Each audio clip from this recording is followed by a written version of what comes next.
Welcome back to French Action! If you are new here, a warm welcome.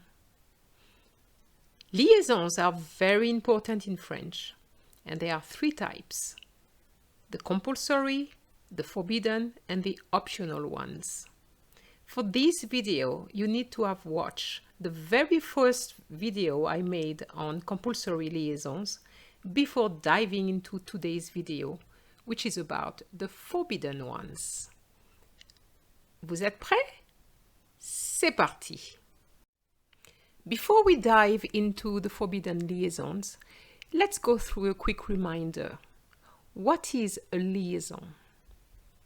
A liaison is a link you make between a word ending with a consonant and a word starting with a vowel or a silent H.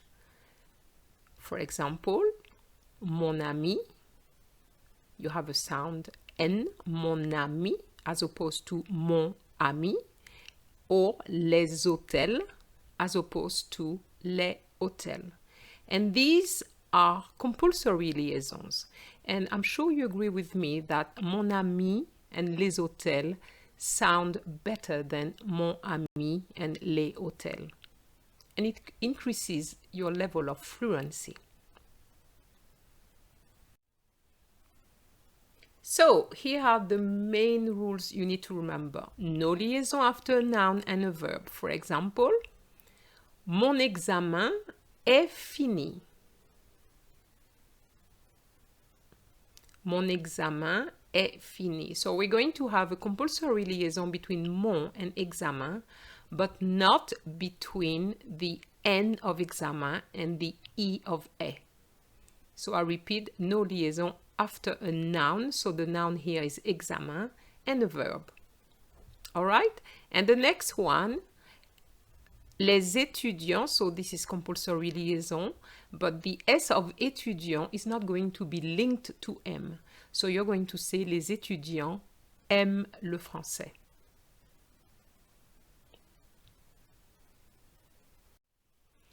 No liaison after singular noun and adjective.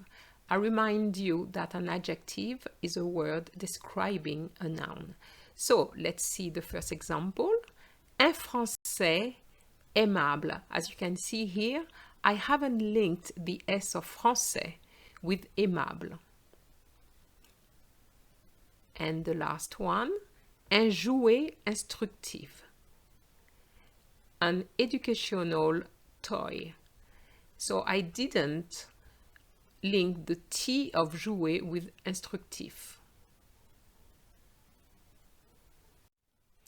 No liaison after a name. Paris est. Okay, so Paris est and not Parisais. Okay, so no liaison here. Paris est une ville romantique. So we're going to have est une, but not between the S of Paris and the E. And another example, Laurent a 15 ans. So here we're not going to have a liaison between the T of Laurent and the vowel of avoir here. Laurent a 15 ans. But I link the between the 15 and the an. This is compulsory. Okay? So Laurent a 15 ans. So, no liaison with et, which means and. So, if, for example, I want to say this sentence, I will say il est grand et intelligent. So, il est is a compulsory liaison, so that is fine, but no liaison between grand and et or between et and intelligent. What I usually say to my students is that what you can do is just to pause at et to ensure that you make no liaison. Il est grand et intelligent. It's not a big deal if you stop, if you pause at et. At least you will not make the mistake of actually making the liaison. However, you have to be careful with numbers, such as 21, for example.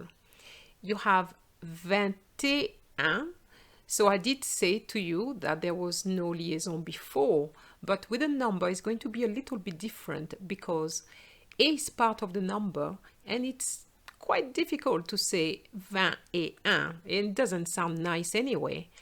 21, but never a liaison after. Before, but not after. 21.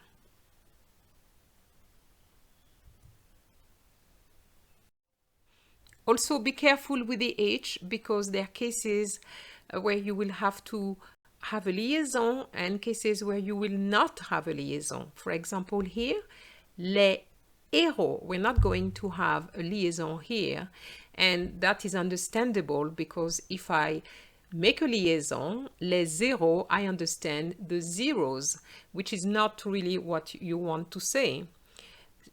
But I have already addressed this issue with a video which is on French action, so you can check it out.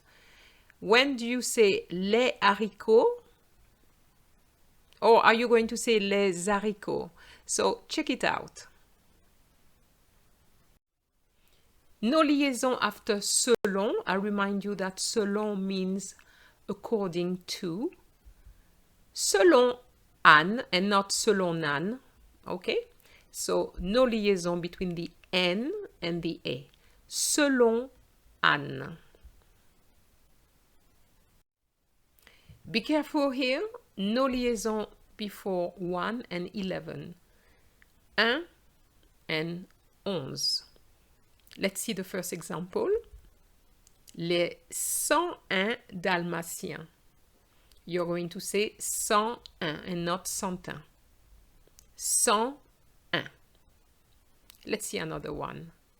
111. The T and the 11 not linked at all. Les 11 personnes sont au chômage. The 11 people are unemployed. Être au chômage, in case you don't know that expression. You cannot say les 11. It's les 11. So be careful with this one. No liaison after an inversion. For example, sont-ils en avance ou en retard? So here you're not going to have a liaison between the S of the il and the vowel of the en. And this inversion, you see it very often, of course, in questions. Sont-ils en avance ou en retard? No liaison after comment and quand. Comment arrives-tu au travail? Comment arrives-tu au travail? How do you get to work? No liaison between the T and the A, all right? And we could ask the same question using the quand. Quand arrives-tu au travail? No liaison here. However, I would like to draw your attention to some exceptions, which I'm sure you've already heard. If you want to say, how are you? You're going to say, comment allez-vous? Not comment allez-vous. Comment allez-vous? And this is going to be a compulsory liaison. Quand est-ce que tu pars? Quand est-ce que tu pars? With the D changing into a T, but this is compulsory liaisons.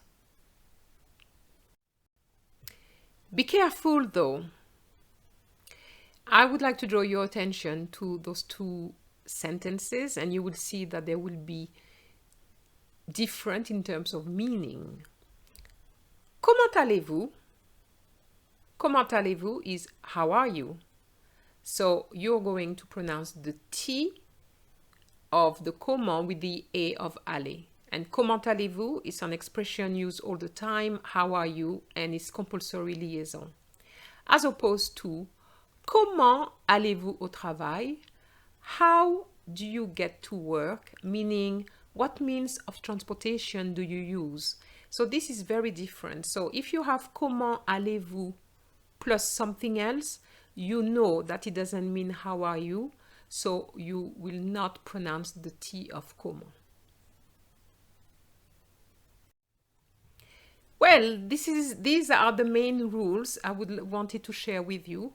So what I'm asking you to do is basically to read the few sentences which are coming up in a minute, and I would like you to identify the compulsory liaisons in green, or just putting a little dash, and those which are forbidden by putting a cross.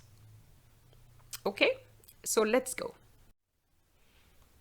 Here are the 3 sentences for you, and I'm not going to read them, so I'm just giving you some time to think about where you're going to identify your compulsory and forbidden liaisons.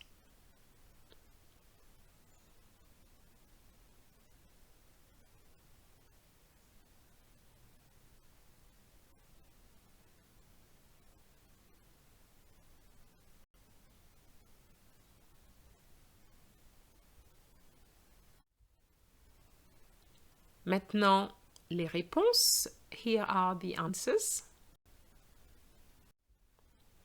Robert est un garçon intelligent et aimable. Il a 11 ans. Avez-vous aimé la vidéo de Jenny?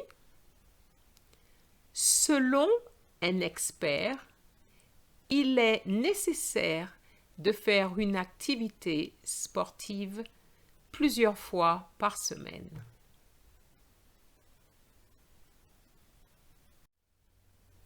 Did you get everything right? And if you did, a big bravo.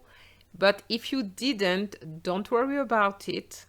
Just go through the video again, and I'm sure you will get it right the second time.